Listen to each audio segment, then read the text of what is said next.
Welcome to my YouTube channel. আজকে আমরা 2025 সালে ইন্টারভিউ বোর্ডে অঙ্ক সম্পর্কে বা গণিত সম্পর্কে যেসব কোশ্চেনগুলো সাধারণত করা হয় সেগুলো নিয়ে আমরা এই ভিডিওতে আলোচনা করব। আমরা প্রথমে জেনে নেব যে অঙ্কের ক্ষেত্রে যে চিহ্নগুলো দেওয়া থাকে সেই চিহ্নগুলো। তারপর এই অঙ্কের যেসব জ্যামিতি, যে ডেফিনেশন বা আরো যে সমস্ত কিছু আছে সেগুলো কিন্তু আমরা জানবো। অর্থাৎ ঘনবস্তু, ত্রিভুজ, রেখা, বিন্দু, মাত্রা এগুলো কিন্তু আমরা পুরো ডিটেলস এই ভিডিওতে আমরা আলোচনা করব। আপনাদের কাছে রিকোয়েস্ট, এই চ্যানেলে নতুন হয়ে থাকলে অবশ্যই এই চ্যানেলটিকে সাবস্ক্রাইব করবেন এবং বেল আইকন নোটিফিকেশন অন করে রাখবেন। এই চ্যানেলে আমরা ইন্টারভিউ সম্পর্কিত যাবতীয় তথ্য আমরা আলোচনা করে থাকি। তাই আর দেরি না করে শুরু করা যাক আজকের ভিডিওটি। এইখানে দেখেন প্রথমে আমাদের যেটা মনে রাখতে হবে, এই যে চিহ্নগুলো আছে এই চিহ্নগুলো কিন্তু অবশ্যই আমাদের মনে রাখতে হবে, কারণ অঙ্কের ক্ষেত্রে এই চিহ্ন কিন্তু খুব ভাইটাল, যেগুলি ইন্টারভিউ বোর্ডে অবশ্যই জিজ্ঞাসা করে থাকে। আপনারা যদি এই ক্লাসের পিডিএফ পেতে চান তাহলে অবশ্যই আমার টেলিগ্রাম চ্যানেলের সাথে যুক্ত হয়ে যাবেন। টেলিগ্রামের লিঙ্ক আমার ডিসক্রিপশন বক্সে দিয়ে দেবো, এখান থেকে আপনারা এর পিডিএফ ডাউনলোড করে নিতে পারেন। তাহলে এই চিহ্নগুলো অবশ্যই কিন্তু আপনি মনে রাখবেন। এবার দেখেন আমরা যেটা পড়বো সেটা হলো ঘনবস্তু। ঘনবস্তু বলতে বোঝায় আমাদের চারপাশে যেসব বস্তুগুলো আছে, যেমন চেয়ার, টেবিল, এগুলো দেখেন সমস্ত বস্তুই কিন্তু কিছুটা স্থান দখল করে থাকে এবং যার ভর আছে, যার আয়তন কিন্তু আছে। অর্থাৎ সেসব বস্তুগুলোকে আমরা সাধারণত কি বলি, এই ঘনবস্তু বলে থাকি। এবার দেখেন এখানে ঘনবস্তুর কিছুটা ছবি কিন্তু আছে। এবার আমাদের জানতে হবে যে মাত্রা কি। অর্থাৎ একটা ঘনবস্তু যদি আমরা বলি তাহলে ওই ঘনবস্তুর মাত্রা তাহলে কি কি হতে পারে। দেখেন মাত্রা সাধারণত আমরা বলতে বোঝাই যে দৈর্ঘ্য, এই প্রস্থ এবং কি এই উচ্চতা। আপনাকে যদি একটা ঘনবস্তু দেখায় তাহলে দেখেন এই যে ঘনবস্তু, আপনারা যদি এই ঘনবস্তু, এগুলোকে আমরা কি বলি ঘনবস্তু। তাহলে এই ঘনবস্তু দেখেন উচ্চতা বলতে বোঝায় যে মাটি থেকে বা ভূমি থেকে ওপরে কতটা ও ওপরে আছে সেটাকে আমরা সাধারণত কি বলি উচ্চতা বলে থাকি। আর যেটা বড় দৈর্ঘ্য সেটাকে আমরা কি বলি দৈর্ঘ্য, অর্থাৎ বড় বাহুটাকে দৈর্ঘ্য বলা হয় এবং যে ছোট বাহুটা সেটাকে কি বলা হয় সাধারণত প্রস্থ বলা হয়। তাহলে এইটা দেখেন প্রস্থ আর এইটা দেখেন কি, অর্থাৎ এই ভূমি বরাবর যেটা আছে সেটাকে আমরা সাধারণত কি বলি দৈর্ঘ্য বলে থাকি। অর্থাৎ এগুলোকে অঙ্কের ভাষায় আমরা কি বলি এক একটা মাত্রা বলি। তাহলে আপনি যে কোনো ঘনবস্তু দেখেন না কেন সেই ঘনবস্তু সাধারণত তিনটা মাত্রা থাকে, একটা দৈর্ঘ্য, একটা প্রস্থ এবং একটা উচ্চতা। তাহলে আপনাকে যদি জিজ্ঞাসা করা হয় যে ঘনবস্তুর মাত্রা কটা, তাহলে ঘনবস্তুর মাত্রা কিন্তু তিনটা হবে, একটা দৈর্ঘ্য হবে, একটা প্রস্থ হবে, একটা কি হবে উচ্চতা হবে। এইটা কিন্তু আপনি অবশ্যই নোট ডাউন করে নিন বা একটু লিখে নিন, নোট করে নিন, কারণ আপনাকে জিজ্ঞাসা করতে পারে যে ঘনবস্তুর উদাহরণ দাও এবং ঘনবস্তুর কটা মাত্রা এবং সে মাত্রাগুলো কি কি। এখানে আমি একটু অ্যাড করে দিই, অর্থাৎ যেগুলো দেখবেন থ্রি ডি বলতে বোঝায় ঘনবস্তু যার দৈর্ঘ্য আছে, যার দৈর্ঘ্য আছে, প্রস্থ আছে এবং উচ্চতা আছে, সেগুলোকে আমরা বলি থ্রি ডি। আর একটা আপনি জানবেন যে টু ডি, অর্থাৎ টু ডি কোনগুলো যেগুলো আমরা খাতায় আঁকতে পারি, যেমন আয়তক্ষেত্র, বর্গক্ষেত্র, এগুলোকে আমরা কি করতে পারি খাতায় আঁকতে পারি। তাহলে এগুলোকে বলা হয় টু ডি। এর দেখেন শুধুমাত্র কি দৈর্ঘ্য এবং প্রস্থ আছে, উচ্চতা কিন্তু নাই। তাহলে এই টু ডির মাত্রা কটা হবে দুটো হবে, আর থ্রি মাত্রা কটা হবে তিনটা হবে। এই মাত্রাগুলো কি দৈর্ঘ্য, প্রস্থ, উচ্চতা। আর টু ডির ক্ষেত্রে মাত্রা কি হবে দৈর্ঘ্য এবং প্রস্থ, উচ্চতা কিন্তু হবে না। তাহলে এইটুকুই আপনি শুধু এই ঘনবস্তু থেকে আপনি জেনে রাখবেন এবং এই ক্লাসের পিডিএফ অবশ্যই আমি আমার টেলিগ্রাম চ্যানেলে দিয়ে দেবো। তাহলে এখান থেকে দেখেন ঘনবস্তু সম্পর্কে কিন্তু দেওয়া আছে, ধৈর্য ধরে পড়ে নেবেন। এবার দেখেন এখানে যেগুলো আছে যে ঘনবস্তুর যে বৈশিষ্ট্য, সেই বৈশিষ্ট্যগুলো যেটা বললাম যে কিছুটা স্থান দখল করে থাকে, এগুলো কি হয় ত্রিমাত্রিক, যে কোনো ঘনবস্তুর নির্দিষ্ট আয়তন থাকে, যে কোনো ঘনবস্তুর নির্দিষ্ট ভর থাকে, একই সঙ্গে দুটি ঘনবস্তু একটি নির্দিষ্ট স্থানে থাকতে পারে না।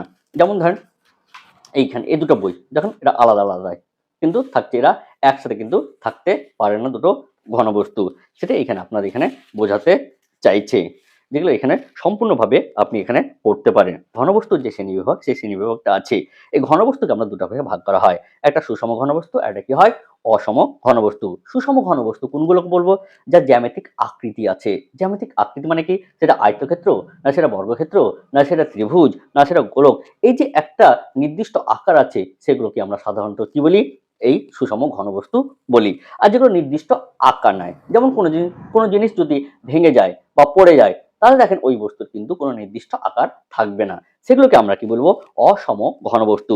যার দেখেন ওখানে উদাহরণ দেওয়া আছে, যেমন ভাঙা ইট, ভাঙা পাথর খণ্ড, এগুলোকে আমরা কি বলি অসম ঘনবস্তু বলি। তল সম্পর্কে একটু জেনে রাখবো। তল বলতে এই যে সমতল বলবো, এই যে বা এই যে ভূমি, এইটাকে আমরা কি বলবো? তল। যেমন ধরেন এই একটা এই বইয়ের একটা তল, এটা দেখেন একটা তল, এইটা দেখেন একটা তল, এগুলো একটা তল। এগুলোকে আমরা কি বলবো? এগুলোকে তল বলবো। কারণ তল সম্পর্কে কিন্তু আমাদের অবশ্যই জেনে রাখতে হবে। কারণ কোন যখন পড়তে যাব তখন এই তলের কনসেপ্টটা কিছুটা লাগবে।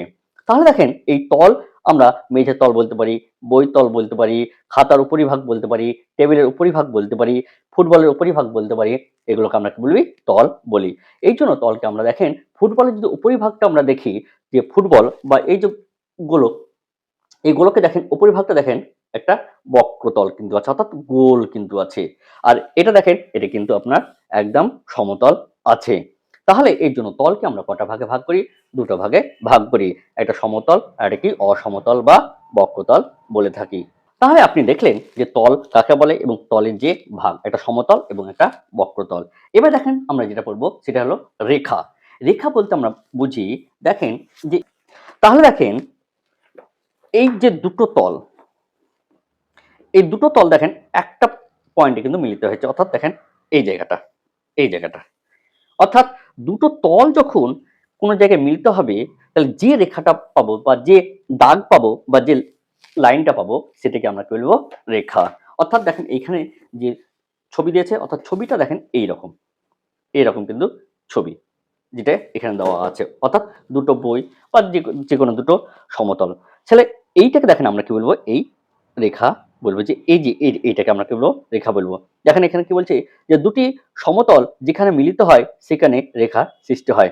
একটি বাক্সে বা বই নিয়ে পরীক্ষা করলে দেখা যাবে যে সেখানে দুটি তল মিলিত হয়েছে, সেখানে একটি ধার বা কিনারা সৃষ্টি হয়। এই ধার বা কিনারার জ্যামিতিক নাম হলো কি? এই রেখা। তাহলে নিশ্চয়ই আপনি এই যে রেখা কাকে বলে, এই রেখা সম্পর্কে আপনার কিছুটা না হলেও কনসেপ্ট ক্লিয়ার হয়েছে। এবার দেখেন এই রেখাকে আমরা দুটো ভাগে ভাগ করি, একটি সরলরেখা এবং একটি বক্ররেখা। দেখেন এইভাবে আমরা একটা দাগ যদি টেনে দিই তাহলে সেটাকে আমরা কি বলবো? সরলরেখা। এবং দেখেন এই বলটা যদি আমরা নিই, এই বলের যে উপরিভাগ, এই উপরিভাগটা তখন আমরা এটাকে আমরা কি বলি? বক্ররেখা বলি। যদি আমরা রেখা জেনে নিই, এবার দেখেন এই রেখাটাকে যদি আমরা কেটে নিই, রেখার একটা টোটাল একটা রেখা থেকে আমরা যদি এ বি এই অংশ কেটে নিই, তাকে আমরা কি বলবি? রেখা অংশ বলি। দেখেন এইখানে তার ডেফিনেশন গুলো কিন্তু দেওয়া আছে, যে জ্যামিতিক চিত্রের দৈর্ঘ্য আছে কিন্তু প্রস্থ ও উচ্চতা নাই। তাহলে দেখেন আমরা যদি এই সরলরেখা যদি টেনে নিই, তাহলে এই সরলরেখা দেখেন শুধুমাত্র দৈর্ঘ্য আছে, এর প্রস্থ নাই বা উচ্চতা নাই। উচ্চতা বলতে মাটি থেকে কতটা উপরে আছে সেটা কিন্তু নাই। বা এটা দেখেন শুধু একটা দাগই আছে। যদি এর দৈর্ঘ্য থাকে দেখেন এইদিকে কিন্তু কোনো, যে আমরা যেটাকে বাংলা ভাষায় বলি চওড়া, সেই চওড়াটা কিন্তু নাই। তাহলে এর শুধুমাত্র মাত্রা কটা আছে? এর মাত্রা কিন্তু একটাই আছে। তাহলে এই রেখাটাকে আমরা কি বলতে পারি? একমাত্রিক বলতে পারি। তাহলে এখানে দেখেন তার ডেফিনেশন গুলো দেওয়া আছে, রেখা কাকে বলে, রেখাংশ কাকে বলে, সরলরেখা কাকে বলে। তার এখানে দেখেন পুরো যে ডিটেলস, এই ডিটেলসটা আছে। অবশ্যই আপনি এই টোটাল যে জিনিসগুলো আছে সেগুলো কিন্তু এইখান থেকে বা পিডিএফ থেকে আপনি কিন্তু পড়ে নিতে পারেন। রেখা এবং রেখাংশের মধ্যে যে পার্থক্য, সেই পার্থক্য আপনাকে ইন্টারভিউ করে জিজ্ঞাসা করতেই পারে, যে রেখা এবং রেখাংশের মধ্যে আপনি একটি বা দুটি পার্থক্য বলেন। তাই আপনার যদি এই বেসিক কনসেপ্ট যদি না থাকে তাহলে কিন্তু আপনি কিন্তু এগুলো বলতে পারবেন না। এবার দেখেন যে পার্থক্যগুলো, এই পার্থক্য কিন্তু দেওয়া আছে, যে সরলরেখা এবং বক্ররেখা। অর্থাৎ আপনাকে জিজ্ঞাসা করতেই পারে সরলরেখা এবং বক্ররেখার মধ্যে পার্থক্য কি, বা একটা বা দুটো পার্থক্য বলো, বা বক্ররেখা ছবি কেমন হবে সেটা তুমি বলতে পারো। এখানে দেখেন সবগুলো কিন্তু দেওয়া আছে, যে দুটি বিন্দু দিয়ে কেবলমাত্র একটি সরলরেখা অঙ্কন করা যায়। এইখান থেকে দেখেন এই 2 নম্বর পয়েন্টটা কিন্তু খুব ইম্পর্টেন্ট। আপনাকে বলি, দেখেন এই দুটো বিন্দু, বিন্দু সম্পর্কে আমরা একটু পরে কনসেপ্ট নিচ্ছি, যেহেতু এখানে এই পয়েন্টটা এলো তাই আপনাকে এটা ব্যাখ্যা করে দিই, যে এই দুটো পয়েন্ট অর্থাৎ এ এবং বি, দেখেন এই দুটো বিন্দু দিয়ে তো আপনি একটাই সরলরেখা অঙ্কন করতে পারবেন, এর বেশি আপনি অঙ্কন করতে পারবেন না বা আঁকতে পারবেন না। কিন্তু একটা বিন্দু দিয়ে দেখেন আপনি অসংখ্য অসংখ্য আপনি সরলরেখা কিন্তু আপনি অঙ্কন করতে পারবেন। আপনার যত খুশি আপনি সরলরেখা অঙ্কন করতে পারবেন। এই পয়েন্টটাকে যদি আমরা ও বিন্দু বা ও পয়েন্ট বলি। তাহলে আপনাকে জিজ্ঞাসা করতেই পারে যে দুটো বিন্দু দিয়ে কটি সরলরেখা অঙ্কন করা যায়, তাহলে দুটো বিন্দু দিয়ে একটি মাত্র সরলরেখা অঙ্কন করা যায় এবং একটি বিন্দু দিয়ে আপনার অসংখ্য অসংখ্য সরলরেখা কিন্তু অঙ্কন করা যায়। আপনি এইটা অবশ্যই নোট ডাউন করে নেবেন যে দুটি বিন্দু দিয়ে কটি সরলরেখা অঙ্কন করা যায় এবং একটি বিন্দু দিয়ে আপনি কটা সরলরেখা অঙ্কন করতে পারবেন, যেটা এখানে আপনাদের দেওয়া আছে এবং এই কনসেপ্টগুলো অবশ্যই কিন্তু আপনার ক্লিয়ার থাকা দরকার, না হলে আপনি কিন্তু সঠিক উত্তরটা দিতে পারবেন না। এবার দেখেন এই যে সমান্তর সরলরেখা, এই সমান্তর সরলরেখা সম্পর্কে আপনার আগে কিছু না হলে কনসেপ্ট আছে, অর্থাৎ দুটো সরলরেখা উভয় দিকে যদি বর্ধিত করা হয় তাহলে দুটো সরলরেখা কখনোই মিলিত হবে না, তাহলে সেই সরলরেখাগুলোকে আমরা কি বলি সমান্তরাল সরলরেখা। এবং দুটো সরলরেখা যদি কোনো একটা বিন্দুতে মিলিত হয়ে যায় তখন তাকে আমরা কি বলি অসমান্তরাল সরলরেখা। এখানে দেখেন দুটো সরলরেখার যে সমান্তরাল হওয়ার শর্ত এইখানে দেওয়া আছে, সরলরেখা দুটি একই সমতলে থাকবে, সমতল মানে এইরকম, অর্থাৎ এইদিকে আপনি বাড়ান এইদিকে বাড়ান, এই দুটো লাইন যদি আপনার বর্ধিত করতে থাকেন তাহলে এরা কোনোদিনও মিলিত হবে না, তাহলে ওই দুটো সরলরেখাকে আমরা কি বলতে পারি সমান্তরাল সরলরেখা বলতে পারি। আমরা যদি দেখেন, আমরা যদি এখানে একটা সরলরেখা অঙ্কন করি তাহলে এই সরলরেখার যে মধ্যবর্তী যে দূরত্ব দেখেন প্রত্যেকটা জায়গায় কিন্তু একই থাকবে, তাহলে এই দুটো সরলরেখা যদি একটি তলে থাকে তাহলে তা কোনো সময় মিলিত হবে না এবং এদের মধ্যবর্তী যে দূরত্ব, এদের মধ্যবর্তী দূরত্ব কিন্তু সর্বদা একই থাকবে। জ্ঞানার্থে একটু বলে দিই যে দুটো সরলরেখা কখন সমান্তরাল হতে পারে, যদি দুটো সরলরেখার একান্ত কোণ, 2 নম্বর অনুরূপ কোণ, তৃতীয় নাম্বার অন্তস্থ কোণদ্বয়ের সমষ্টি যদি 180 ডিগ্রি হয়, তাহলে অন্তস্থ কোণদ্বয়ের সমষ্টি যদি 180 ডিগ্রি হয় তাহলে ওই দুটো সরলরেখা কি হয় সমান্তরাল হয়। অর্থাৎ আপাতত এই 3টে পয়েন্ট আপনি মনে রাখতে পারেন, এগুলো আপনাকে ধরতেও পারে আবার নাও ধরতে পারে, কারণ এগুলো 7-8 এর যে কোয়েশ্চেন সেগুলো, তাই এগুলো আপনি মনে রাখতে পারেন বা নাও পারেন, কিন্তু আপনাকে অবশ্যই মনে রাখতে হবে যে দুটো সরলরেখার মধ্যবর্তী দূরত্ব কি হয় ইকুয়াল হয় বা সমান হয়, তারা একই সমতলে থাকলে কখনোই তারা কি হবে না মিলিত হবে না। তাহলে এইটুকু আপনার বেসিক যে কনসেপ্ট, বেসিক কনসেপ্ট কিন্তু আপনাকে মনেই রাখতে হবে। এবার দেখেন যে বিন্দু, বিন্দু বলতে আমরা কি বুঝি, যার শুধুমাত্র কি আছে যে একটা পয়েন্ট নিলাম, এর দেখেন এটাকে আমরা এ নাম দিতে পারি, বি নাম দিতে পারি, আপনার ইচ্ছা যে কোনো আলফাবেট আছে বা যে কোনো আপনি চিহ্ন ইউজ করতে পারেন, সেক্ষেত্রে কোনো অসুবিধা নাই। তো আমি এখানে এই যে বিন্দু, এই বিন্দুকে আমরা এ পয়েন্ট দিয়ে নামকরণ করছি। তাহলে দেখেন এটা শুধুমাত্র কি আছে, এর শুধুমাত্র অবস্থান আছে, দৈর্ঘ্যও নাই, প্রস্থ নাই, উচ্চতাও নাই।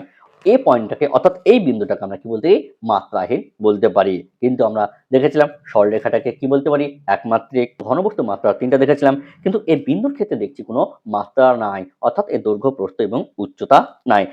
যে দুটো বিন্দু দিয়ে আপনি একটি সরলরেখা অঙ্কন করতে পারেন, কিন্তু একটা পয়েন্ট দিয়ে আপনি অসংখ্য অসংখ্য আপনি সরলরেখা অঙ্কন করতে পারেন, কিন্তু শুধুমাত্র কি অবস্থান আছে, অর্থাৎ দৈর্ঘ্য, প্রস্থ, উচ্চতা কিছুই নাই। দেখেন এগুলো আপনার কিন্তু সবগুলোই দেওয়া আছে। এবার আমরা জানবো যে সমরেখ বিন্দু, অর্থাৎ সমরেখ বিন্দু বলতে বুঝবো যে সমরেখ বিন্দু কি জিনিস। এখানে আমরা জানবো 3 বা তার বেশি, দুটো কিন্তু নয়, 3 বা তার বেশি, একটু মনে রাখবেন 3 বা ততোধিক, ততোধিক, দুটো কিন্তু নয়, দুটো বিন্দু নয়, কত বললাম 3 বা তার বেশি, অর্থাৎ 3 বা তার বেশি যদি বিন্দু একই সরলরেখায় অবস্থিত হয় তখন সেই পয়েন্টগুলোকে আমরা কি বলি সমরেখ বিন্দু বলি। আর 3 বা তার বেশি বিন্দু যদি একই সরলরেখায় যদি অবস্থিত না হয় তাহলে কিন্তু সেটাকে আমরা সমরেখ বিন্দু বলতে পারি না, সেটাকে আমরা কি বলতে পারি অসমরেখ বিন্দু বলতে পারি। এখানে আপনি অবশ্যই এই জিনিসটাকে নোট করে দেন। এখানে দেখেন যে 3 বা তার বেশি যে পয়েন্ট, অর্থাৎ এ নাম দিলাম, বি নাম দিলাম, সি নাম দিলাম, অর্থাৎ বিন্দুগুলো যদি সমরেখ হয় তাহলে ত্রিভুজ অঙ্কন সম্ভব নয়, ত্রিভুজ অঙ্কন সম্ভব নয়, অর্থাৎ সমরেখ বিন্দু দিয়ে আপনি ত্রিভুজ অঙ্কন করতে পারবেন না। কিন্তু এই বিন্দুগুলো যদি অসমরেখ হয় তাহলে এই বিন্দু দিয়ে দেখেন আপনি একটি ত্রিভুজ অঙ্কন করতে পারবেন, অর্থাৎ অসমরেখ বিন্দু দিয়ে আপনি ত্রিভুজ অঙ্কন করতে পারবেন আর সমরেখ বিন্দু দিয়ে আপনি ত্রিভুজ অঙ্কন করতে পারবেন না। এই সমস্ত জিনিসগুলো এখানে কিন্তু লেখা আছে। দেখেন এখানে কিন্তু সমস্ত কিছুই আছে। এখানে দেখবেন বিন্দু এবং সরলরেখার মধ্যে সম্পর্ক আছে, সেগুলো কিন্তু আমি এখানে বললাম। ভিডিওটি অনেকটাই লম্বা হয়ে গেল। অবশ্যই ধৈর্য ধরে একটু দেখবেন, যেটা আপনার ইন্টারভিউ বেডে কিন্তু খুব কাজে লাগবে। আর অবশ্যই আপনি এই পিডিএফ আমার যে টেলিগ্রাম চ্যানেল আছে সেখান থেকে ডাউনলোড করে নিতে পারেন। তাহলে ভিডিওটি কেমন লাগলো অবশ্যই আপনি কমেন্ট বক্সে জানাবেন, এবং ভিডিওটি ভালো লাগলে অবশ্যই একটি লাইক করে দেবেন। এর পরবর্তী যেগুলো আছে সেগুলো আমরা এখানে পরপর আমরা আলোচনা করব। তারপর আছে দেখেন এইখানে বিভিন্ন ঘনবস্তুর যে উদাহরণ এবং তাদের সম্পর্ক, তারপর কোণ, তারপর দেখবেন ত্রিভুজ, এগুলো সমস্ত কিছু কিন্তু আছে যেগুলো ইন্টারভিউ কিন্তু, অর্থাৎ যেগুলো বেসিক কনসেপ্ট সেগুলো কিন্তু আমরা এই ভিডিওতে আমরা আলোচনা করব। আজকের ভিডিওটি এই পর্যন্ত, এর পরের ভিডিওতে আবার দেখা হবে। ধন্যবাদ।